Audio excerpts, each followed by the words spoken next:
All right, guys. So we got UFC 286 right around the corner, and I wanted to talk about the co-main event, Justin Gaethje versus Rafael Fiziev. And uh, at first, I kind of thought to myself that fight could possibly be like this crazy fight, and there's a possible chance of that still being the case. But I truly do believe that Justin Gaethje is going to get a very, very vicious beating put on him. And when I say vicious, I mean vicious. I mean, I think he might get flatlined badly. And it's as simple as this, right, guys? If we look at, Justin Gaethje's run in the UFC so far, it hasn't been a bad run, but we have to remember, guys, this is the UFC. So a lot of times fighters get title shots when they shouldn't. You could be right place at the right time because basically, guys, because there's no criteria in terms of how title shots are given out or how number one contenders are decided and what happens if someone pulls out of a fight. It pretty much makes things get very random, and we kind of get lost in the details and the facts of what's been going on because of every other week it's a new fight event. Every other week there's some new fight news. Like MMA is all year round, so there's no breaks, there's no off season. So we don't remember about the fine details, and I'm gonna give you guys the fine details right now in terms of who Justin Gaethje, what his run like in the UFC has been. So we're not gonna go as far. Well, actually, we'll go far back to his debut. Right? We'll start from there. His debut, he fought against Michael Johnson. Obviously, we know how that fight went. Crazy back and forth fight. He was dropped a couple times, or whatever, stunned, wobbled a couple times, and in the end, he ended up getting the finish. Right? Good. Next fight, he went against a former champion in Eddie Alvarez. He got finished. Next fight, he went up against a technical brawler like Poirier. And this was like one of the only technical guys that he's faced at a prime moment of their career, which was Dustin Poirier in 2018. And we know how that fight ended. He lost by KO in the fourth round. The technical brawling was just too much for him and he lost. Then he fought a guy in James Vick, who he knocked out in the first round. James Vick is no longer in the UFC. His chin was always up in the air. He was not a technical striker. Now, I'll give him his credit. James Vick was ranked number 10 at that time. So it was an important fight, but nonetheless, the highest he got was ranked 10, which is an accomplishment in itself a little bit, but he wasn't a technical striker. Chin was always up in the air, and he went on to lose a bunch of fights by knockout after that and then retired. Then he fought Edson Barbosa, where Edson Barbosa is a dangerous guy, but the recipe for Barbosa has been there the entire time. If you pressure him forward and you take away his ability to throw those insane kicks, he becomes less of a fighter. That's just a god on the shoe with Barbosa. Then the next fight was Cerrone. When he fought this Cerrone, this was a Cerrone that was, on the, better side of things. So I won't take that away too much from him because he did beat Cerrone at a good time. So I'll give him a little bit of credit for the Cerrone win. Then when he beat Tony, this is Tony coming off for a double weight cut. Obviously he did it to himself, but nonetheless, double weight cut, short notice opponent. And basically, Tony Ferguson did career suicide to himself. There was no reason why Tony Ferguson should have took that fight, but he still did it, and he cut weight twice.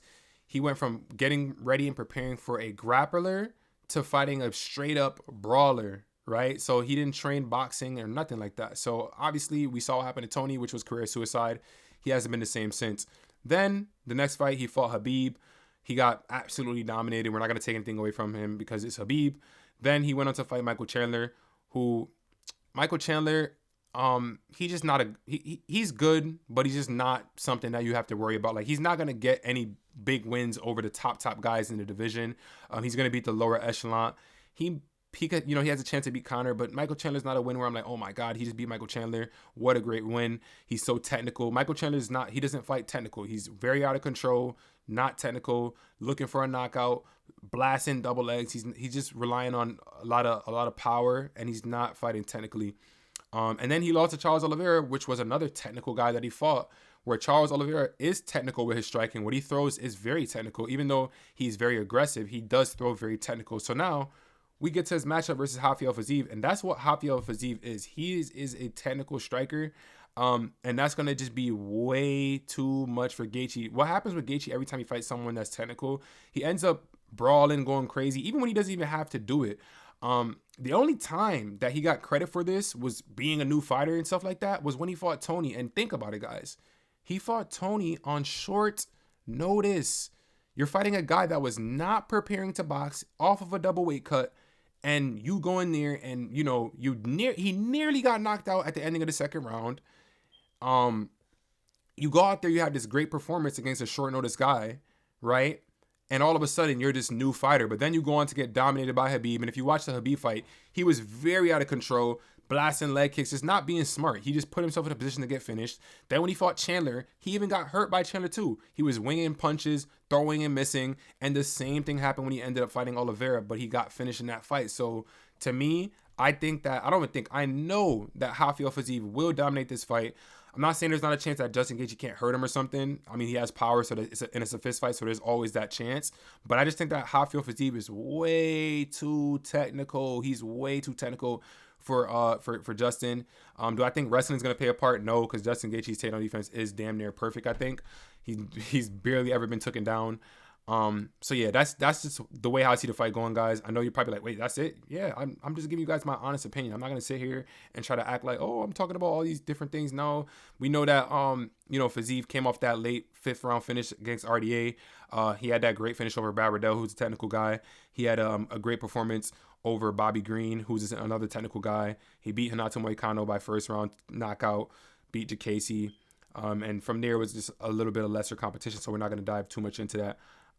But yeah, he's 12-1 going up against Gaethje, who has pretty much been in the UFC. He's former interim champ, so we got to give him respect from that standpoint. But like I said, when he got that interim belt, he fought a short notice opponent, and it was right place at the right time. His only win since that is a win over Michael Chandler, a guy who's very out of control, not technical. And every time he had to fight somebody that's a technical guy, like Khabib is very technical on the feet. He's not wild. When you get on the ground with him, he's very calculated in what he's doing. And then the same thing for Oliveira. His striking is very calculated and technical. Even though he does push forward and he's aggressive, he's technical. And Gaethje got stopped by both of those guys that he fought. Every single guy that Gaethje fought that was technical and a good fighter, he got stopped. So this is what's going to happen. He's going to get stopped. I'm not saying he's going to get stopped. And that's just what's going to be what happens in this fight. So that's my opinion. Not opinion. That's what's going to happen in this fight. If you guys think differently, let me know in the comment section down below.